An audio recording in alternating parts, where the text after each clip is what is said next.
Chapter 28. Eugenic Marriage.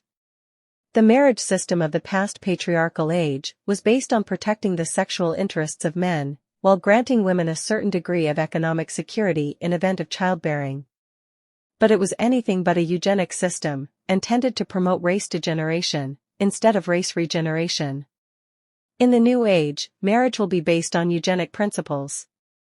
It will no longer mean the selling by a woman of the nightly use or misuse of her body, more specifically her reproductive organs, in exchange for a home, clothing and food, but will have as its essential purpose the mutual desire of both parents to create a superman.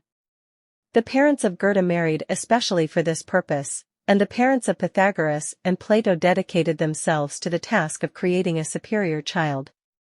The economically independent and eugenically educated woman of the future will be in a position to choose the best father for her unborn child, or better will produce one without a father, as did the mothers of Alexander the Great, Apollonius of Ionia, Zoroaster, Krishna, and Gautama Buddha. The initiative for conception will come from her, at the physiologically appropriate time, for she will have regained the lost instinctive sense of reproduction in relation to cosmic and solar cycles.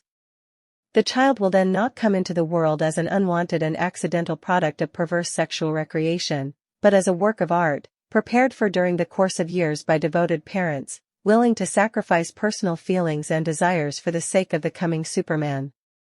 The new marriage ceremony will take the following form. 6. Do you promise not to conceive your child in the usual perverse manner, but either in the natural or in the immaculate way, by maternal initiative?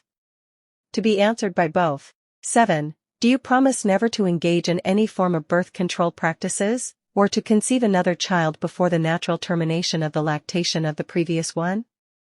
To be answered by both. 8. Do you promise never to commit abortion, or to permit an abortion to be performed upon you? To be answered by the woman. 9. Do you promise to live chastely, and on a vegetarian diet during pregnancy and lactation? To be answered by the woman. 10. Do you promise not to engage in sex relationships with this woman during pregnancy and lactation? To be answered by the man. 11. For what life work has your child been dedicated? To be answered by the woman. 12. What is to be the child's name? To be answered by the woman. 13. Will you develop your child's talents during gestation and lactation? To be answered by the woman. 14. Do you understand how to ensure painless childbirth? To be answered by the woman.